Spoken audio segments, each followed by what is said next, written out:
बोलिए सुषमा जी। हाँ दीदी, जैसे हेमवत क्षेत्र और हिरण्यवत क्षेत्र इस तरीके का बताना है। नहीं नहीं नहीं, चलिए कोई। और इनके नाम मंजू जी, बताने। मंजू जी बताइए।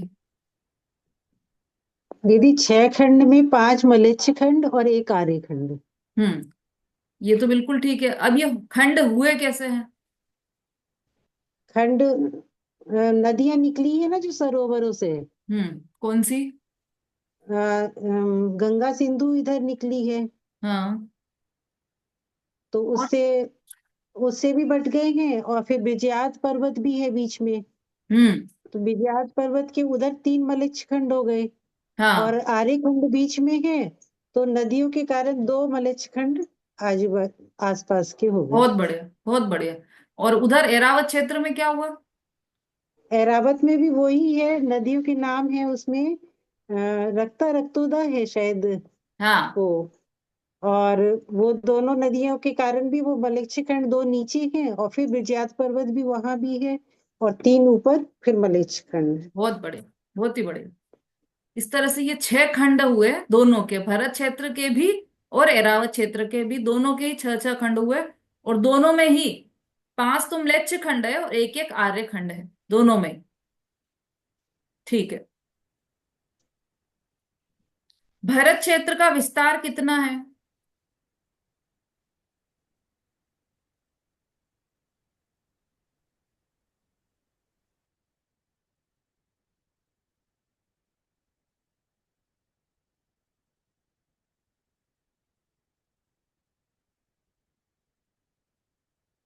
हाँ, आरती जी बोलिए।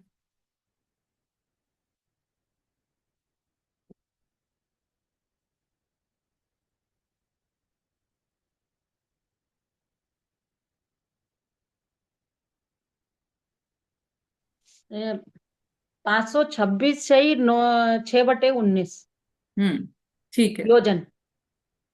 बिल्कुल सही। 526 योजन। मोटे तौर पर देखा तो 526 योजन। फिर बिल्कुल सूक्ष्मता में हम्म। जाना हो तो 6/19 भी उसमें जोड़ लेना, 19। बिल्कुल ठीक है। ये भरत क्षेत्र का विस्तार है। देखो ये इसमें जो आपके पास जो ग्रंथ है, उसमें 261 पेज पर सारे ही क्षेत्रों का विस्तार दिया गया है। हम्म। है ना? अब इसमें आप देखो ध्यान से, तो भरत क्षेत्र का विस्तार दिया है 526 सही, 6/19, ठीक है। फिर ऊंचाई पे क्रॉस किया है, और हिमवत कुलाचल इसमें ऊंचाई पर 100 योजन और 25 योजन दिया है। ऐसा क्यों किया? है ना, एक एक जगह में क्रॉस क्रॉस दिया है, और एक एक जगह में 100 योजन, 200 योजन, 400 योजन, 200 योजन ऐसा दिया है। क्या कारण है इसका, रेखा जी?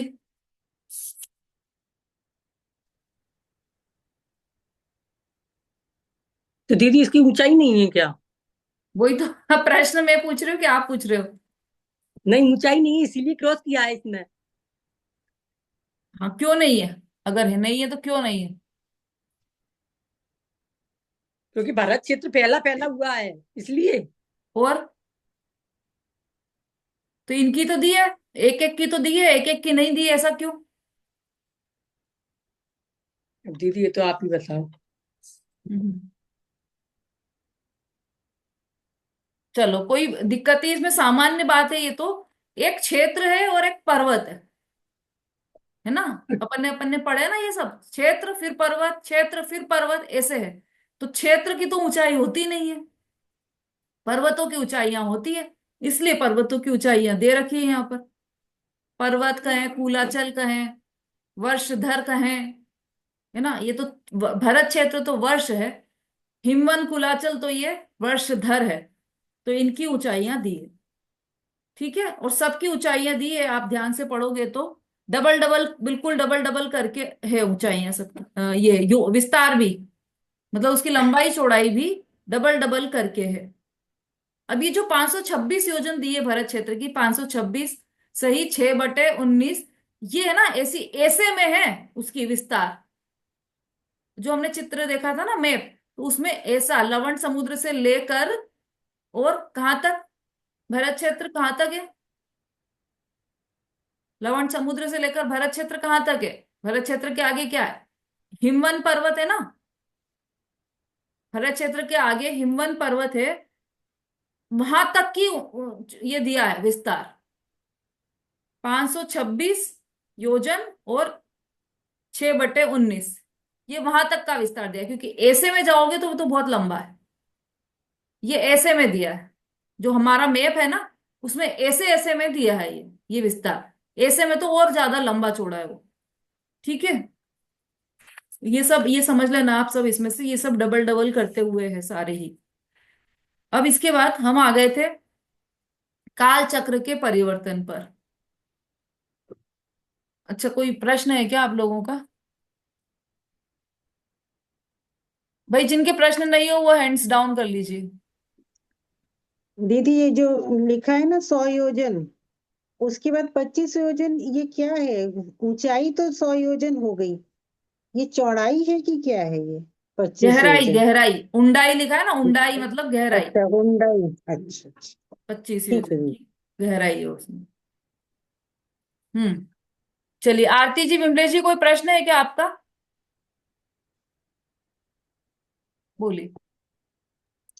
दीदी जैसे इसमें ये भरत क्षेत्र का जो क्षेत्रफल दिया है 526 सही 6/19, तो हाँ, मतलब उसका पूरा क्षेत्रफल निकाला होगा ना, जो जैसे अपन गणित में निकालते हैं, एक क्षेत्रफल बराबर लंबाई चौड़ाई, मतलब ऐसे बिल्कुल करके, बिल्कुल। तो वही पूरे का होगा ना? पूरे का, पूरे का भारत क्षेत्र पूरे का होगा ना? ऐसे में है, लेकिन अभी ऐसे की बात नहीं कर रहे हैं। अभी ऐसे में, जो मतलब अभी बताया ना, लवण समुद्र से लेकर हिमवन पर्वत के बीच का जो भारत क्षेत्र है, उसका इतना है। हाँ, नहीं तो क्षेत्रफल तो पूरा ही आएगा ना दीदी, जो क्षेत्रफल उसका तो पूरे ऐसा का ही आकार जो आएगा, बना, ठीक है। हाँ, ये जो तो पूरे आकार का दिया ऐसा है। बना ना अपना ये कटोरी जैसा। अभी देखो 32वें सूत्र में इसकी ही चर्चा आने वाली है। हाँ, 190 वह भाग के बराबर है। अरे मंगलवार, आज मंगल है, बुध, आज गुरुवार है, ठीक है, कल से बंद। अभी आप जी। इतना ही समझिए कि ये भरत क्षेत्र का योजन इतना दिया है, 526 सही 6/19।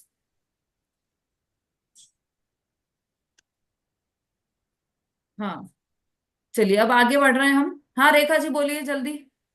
दीदी मैं ये कह रही दीदी, आप बोले थी जो महामलेच्छ है ना दीदी, वो 6 महीने के लिए सोता है, तो आप है ना हाँ, उसको सम्यक सम्यक दृष्टि बता रही थी ना, तो दीदी आपने बताया था 6 महीने के बाद जब वो उठता है ना तो अनेक जीवों को खा जाता है। नहीं नहीं, ये कब बोला? कभी भी नहीं बोला ऐसा तो। अच्छा, नहीं मैंने सुना था, शायद गलती से सुन लिया होगा, हाँ, कि 6 महीने के बाद उठता है तो बहुत जीवों को खा जाता है वो। नहीं नहीं, बहुत गलत सुना आपने, ये ऐसा कभी भी नहीं बोला है, आप रिकॉर्डिंग देख लेना। नहीं नहीं दीदी, मैंने यहाँ पढ़ा हुआ कहीं, लेकिन दीदी तो मैंने पूछ लिया ना, इसीलिए तो मैं पूछ रही थी, डाउट हो रहा था बहुत देर से, तो मैंने नहीं कहा नहीं दीदी से एक नहीं, बार। बिल्कुल भी नहीं। सोता है तब वो उसका मुंह खुला रहता है तो मछलियां आती जाती रहती हैं, उठता है तो मुंह बंद रहता है तो मछलियां आती भी जाती नहीं है। ऐसा है ना, हाँ। इसलिए हाँ सोने का देखा। बोला है वहां पर। ठीक है दीदी।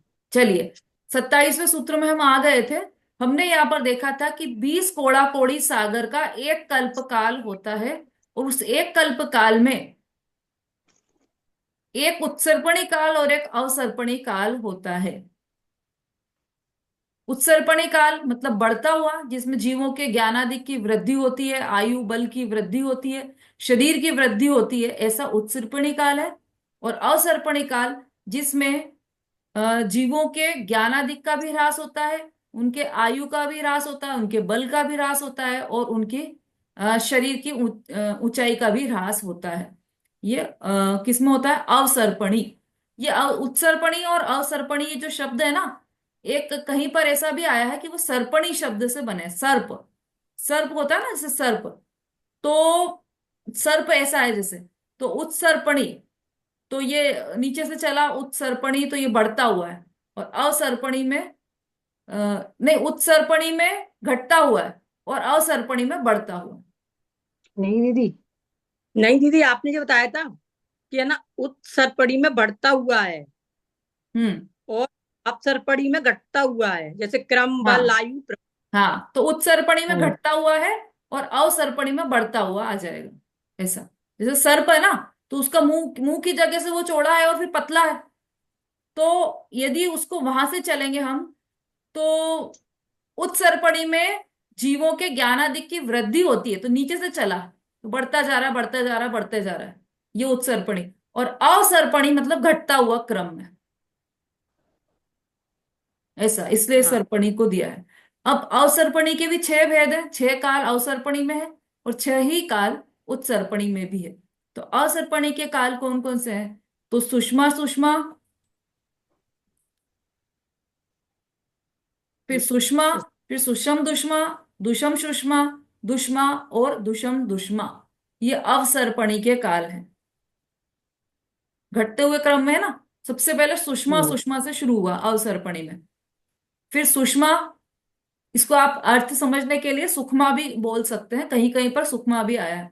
तो सबसे अधिक सुख वाला काल पहला काल सुखमा सुखमा, फिर उससे कम सुखमा, फिर उससे कम सुखमा दुखमा, फिर उससे कम दुखमा सुखमा, फिर उससे कम दुखमा, और अंतिम छठा काल दुखमा दुखमा, मतलब अति दुख वाला काल है ये, है ना। इनको आप याद कर लीजिए इन नामों को, अवसर्पणी के ये छह। इसी तरह से उत्सर्पणी के इससे अपोजिट समझ लीजिए। तो उत्सर्पणी में क्या आएगा सबसे पहले? दुखमा दुखमा, फिर दुखमा, हम्म, फिर दुखमा सुखमा, फिर सुखमा दुखमा, फिर सुखमा, और सुख है। फिर सुखमा सुखमा। ये उत्सर्पणी के काल हुए, है ना। आप इसको लिखिएगा तो ही ये याद हो पाएंगे। हमको ऐसा लगता है कि हो जाएंगे याद, ये तो सरल है, लेकिन आप लिखेंगे तो पक्के पक्के याद हो जाएंगे। हम्म। दी लिखा है। हाँ, लिखा है आपने, कॉपी में लिखा है। हाँ मैंने लिखा है। बहुत अच्छा। हाँ, अनीता जी बहुत दिनों बाद दिखाई दी आप कक्षा में। हाँ मैडम, नमस्ते, जय जिनेन्द्र। जय जिनेन्द्र। हाँ, हम्म, आप कहाँ गायब हुए थे बीच में? अभी क्लास ज्वाइन कर ली थी बच्चों के, स्कूल जाती थी, मन नहीं लगता था, सुबह से बच्चा चला जाता था, फिर मैं स्कूल जाती थी, 1:30 2 बजे आती थी, तो समय निकल जाता। फिर अच्छा। वहां से आती थी, मैंने सोचा था क्लास लूं, तो थक जाती थी मैं, अच्छा नहीं हम्म। लग रहा था। तो चलिए, सब इस लोग बीच बोले में तो यहाँ पर क्लास। तत्वार सूत्र के हम तीसरे अध्याय पर आ गए। और तीसरा अध्याय तो ऐसा है कि बिल्कुल भी, मतलब एक भी क्लास मिस करते हैं तो फिर आगे वाली समझ में नहीं आती, क्योंकि करणानी योग पर आधारित है ना ये। लेकिन फिर भी हम कोशिश तो यही करते हैं कि स्टार्टिंग में ही पूरा पिछली कक्षा का बता दें, फिर आगे बढ़ते हैं। पर अब चूंकि आप आ गए हो, तो अब एक भी क्लास मत छोड़ना, आप कंटिन्यू रखना, तो ये समझ में आता रहेगा।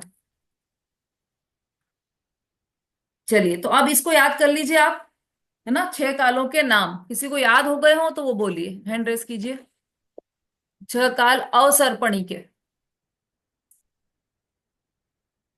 हाँ रेणु जी।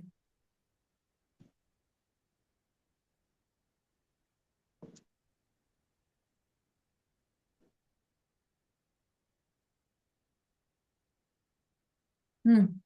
दीदी अवसर्पणी के पहला सुखमा सुखमा, दूसरा सुखमा, तीसरा सुखमा दुखमा, चौथा दुखमा सुखमा, पांचवा दुखमा और छठा दुखमा दुखमा। बहुत बढ़िया। ये अवसर्पणी के। अब उत्सर्पणी के भी बता दीजिए। उत्सर्पणी के पहला दुखमा दुखमा, दूसरा दुखमा, तीसरा दुखमा सुखमा, चौथा सुखमा दुखमा, पांचवा सुखमा और छठा सुखमा सुखमा। बहुत अच्छा, बहुत ही अच्छा। चलिए, नमिता जी बोलिए। हम्म,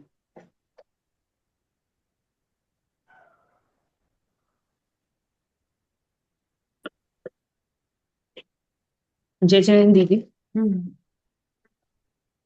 अवसर्पणी के सुषमा सुषमा, सुषमा सुषमा दुष्मा, दुष्मा सुषमा, दुष्मा दुष्मा दुष्मा। हम्म। और उत्सर्पणी के? उपसर्पणी के दुष्मा दुष्मा, दुष्मा, दुष्मा सुषमा, सुषमा दुष्मा, सुखमा और सुषमा सुषमा। बिल्कुल सही। बहुत अच्छा। अब इनके काल, ये सबको याद करना है भाई। जो आज बातें चल रही ना, जो सबसे पूछ रहे हैं हम, वो इसीलिए क्योंकि सबको याद करना है ये सारे। अब इसमें देखिए काल, जो सुषमा सुषमा है, अवसर्पणी का पहला और उत्सर्पणी का अंतिम, उसका काल कितना है? 4 कोड़ा कोड़ी सागर। जी। फिर उसके बाद जो दूसरा है काल, अवसर्पणी का दूसरा काल सुषमा, उसका 3 कोड़ा कोड़ी सागर। फिर सुषम दुष्मा, सुषमा दुष्मा का 2 कोड़ा कोड़ी सागर। फिर दुष्मा सुषमा का 1 कोड़ा कोड़ी सागर में 42,000 वर्ष कम।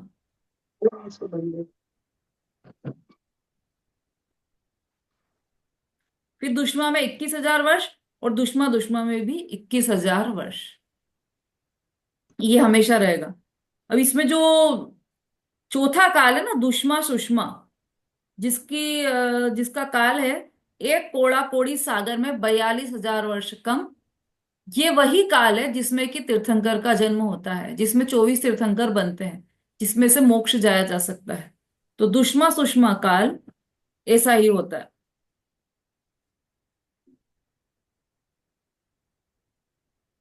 है ना। अब अवसर्पणी में तो ये चौथे नंबर का आया है, और उत्सर्पणी में ये तीसरे नंबर का आ जाएगा, दुष्मा दुष्मा सुषमा काल। अच्छा, ये जो काल के 6 भेद हैं, ये केवल भरत और एरावत क्षेत्र में ही होते हैं।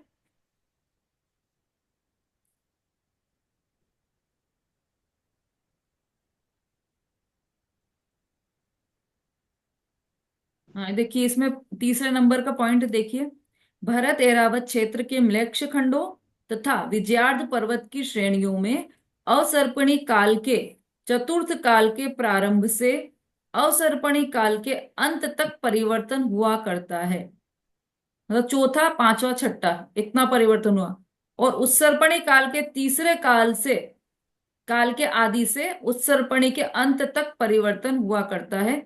इनमें आर्य खंडों का की तरह 6 कालों का परिवर्तन नहीं होता, और उनमें प्रलय काल भी नहीं होता। इसमें तो प्रलय होता है ना, तब प्रलय होता है, तब छठा काल आता है। यहाँ पर प्रलय प्रलय नहीं होगा। किसमें?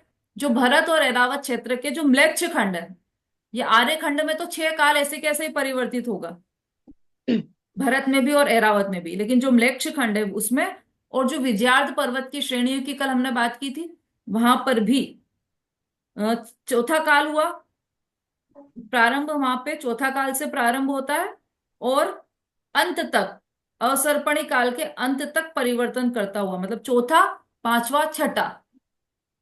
फिर उत्सर्पणी काल के तीसरे काल के आदि से, मतलब दुष्मा सुषमा काल के आदि से उत्सर्पणी के अंत तक, मतलब दुष्मा सुषमा के बाद कौन सा आएगा फिर इसमें? दुष्मा सुषमा के बाद तो दीदी दुष्मा आएगा। उत्सर्पणी में, उत्सर्पणी में दुष्मा सुषमा के बाद सुषमा, सुषमा दुष्मा। हाँ सुषमा, सुषमा आएगा ना, दुष्मा सुषमा के सुषमा बाद। दुष्मा दुष्मा, सुषमा दुष्मा सुषमा आएगा। दुष्मा होगी।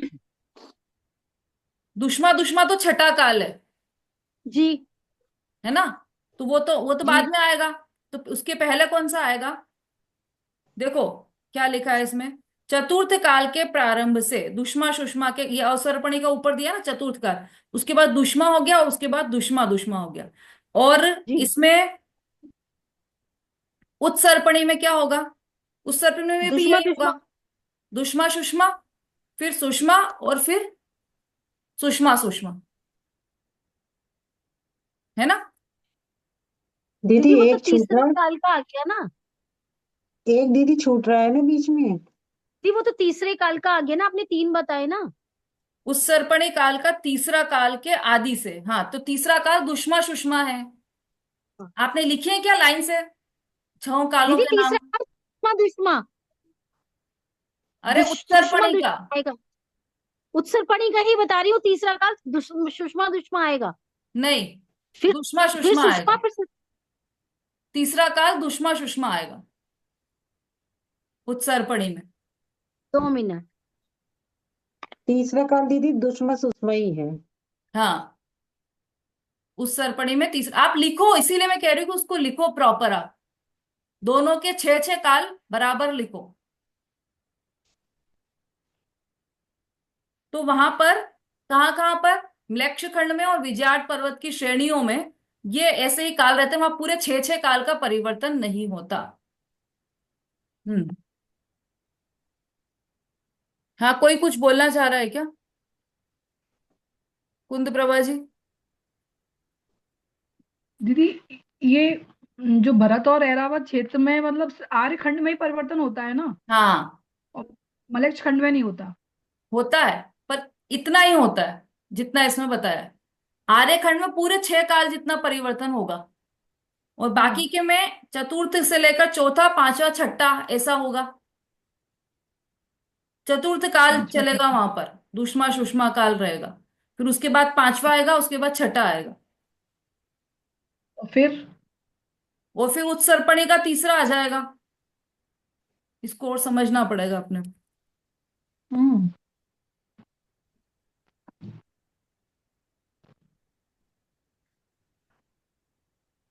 अवसर्पणी काल के अंत तक चलो, इसको और भी ग्रंथ में से देखेंगे अपन। अब यहाँ पर मनुष्यों की आयु और ऊंचाई, ये कल, अच्छा कल तो हमारी क्लास नहीं है, मंडे को क्लास लगेगी तब अपन ये वाला और समझेंगे, है ना।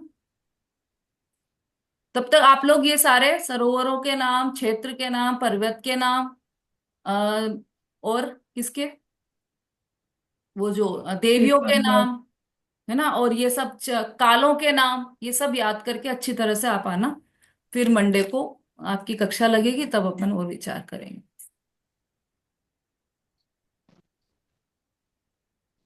चलिए, जिनवाणी स्तुति। जा वाणी के ज्ञान से सूझे लो कालो, सो वाणी मस्तक नमो सदा देत गूढ़ो। बोलिए जिनवाणी माता की जय। की जय। महान जैन धर्म की जय। जय आचार्य उमा स्वामी की उमा जय। स्वामी स्वामी की की जय हो। जय। जय जिनेन्द्र दीदी। जय जय जिनेन्द्र जिनेन्द्र जय दीदी, दीदी। जय जिनेन्द्र जिनेन्द्र, सभी दीदी। को जय जय जिनेन्द्र जय। सभी को। जय जय जिनेन्द्र जय।